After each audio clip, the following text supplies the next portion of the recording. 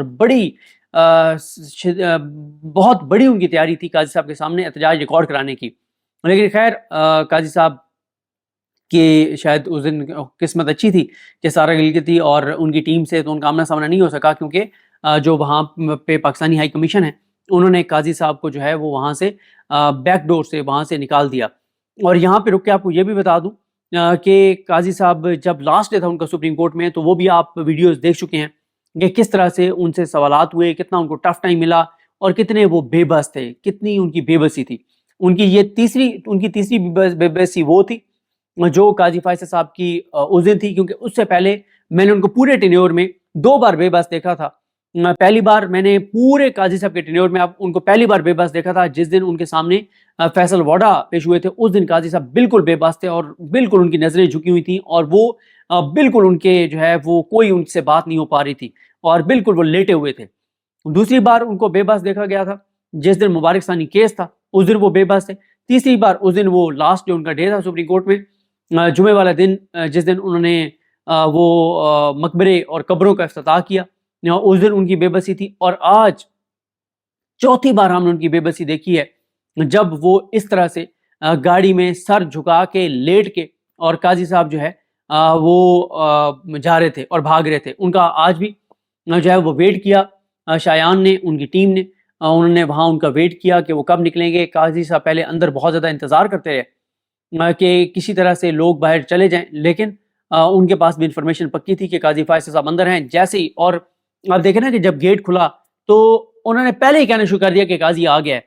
اس کا مطلب یہ ہے کہ تمام لوگ جو وہاں پر آئے ہوئے تھے وہ سب نکل گئے تھے, اور سب سے آخری گاڑی جو نکلی ہے وہ قاضی فائز عیسی صاحب کی نکلی ہے. اب آپ دیکھیں نا, اس سے پہلے ایک واقعہ آپ کو پتا ہے کہ وہ جو ہوا تھا یہ کرسٹیز والا. اب آپ دیکھیں نا کرسٹیز والا جو واقعہ ہوا اس کو میں نے بھی کنڈیم کیا تھا. میں نے یہ کہا تھا کہ ان کی بیٹی اور بیوی کی موجودگی میں ان سے اس طرح سے جو ہے وہ سوال نہیں ہونے چاہیے تھے جس طرح سے, یا اس طرح سے ان کو نہیں کہنا چاہیے تھا کہ تم عیسی فائز ہو, لعنت تم پہ. میں نے اس کو کہا تھا کہ یہ نہیں ہونا چاہیے تھا, سوال ہونا چاہیے قاضی فائز صاحب سے, اور سوال ہوگا, لیکن ان کی بیٹی کی اور بیوی کی موجودگی میں یہ نہیں ہونا چاہیے تھا. اور میں خود یہ سمجھتا تھا, سچی بات یہ ہے کہ اس واقعے کے بعد قاضی صاحب جو ہے وہ بدل جائیں گے. اس واقعے کے بعد قاضی صاحب جو ہے وہ اپنے حلف سے تھوڑا سا اس کے مطابق چلنا شروع کر دیں گے, تھوڑا سا احساس کر. لیکن قاضی صاحب مزید ڈھٹائی اور بے شرمی کے ساتھ اور بغیرتی کی حد تک قاضی فائز صاحب نے اس کے بعد چیزیں کی, اور وہ چیزیں کی جس کا نقصان پاکستان کو اور پاکستانیوں کو ہوا. دیکھیں یہ جو کچھ قاضی فائز صاحب کے ساتھ ہوا ہے, اس سے پہلے میاں نواز شریف کے ساتھ ہوا ہے.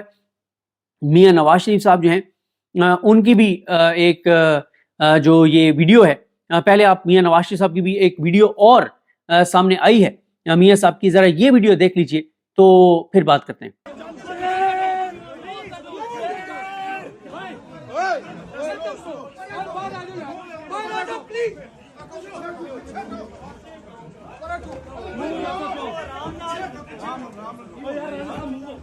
Guys, move, move.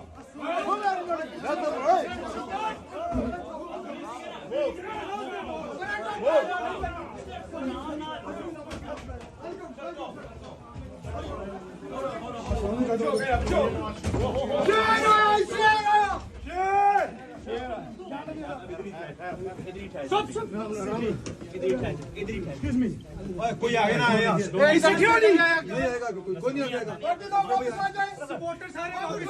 واپس آ جائے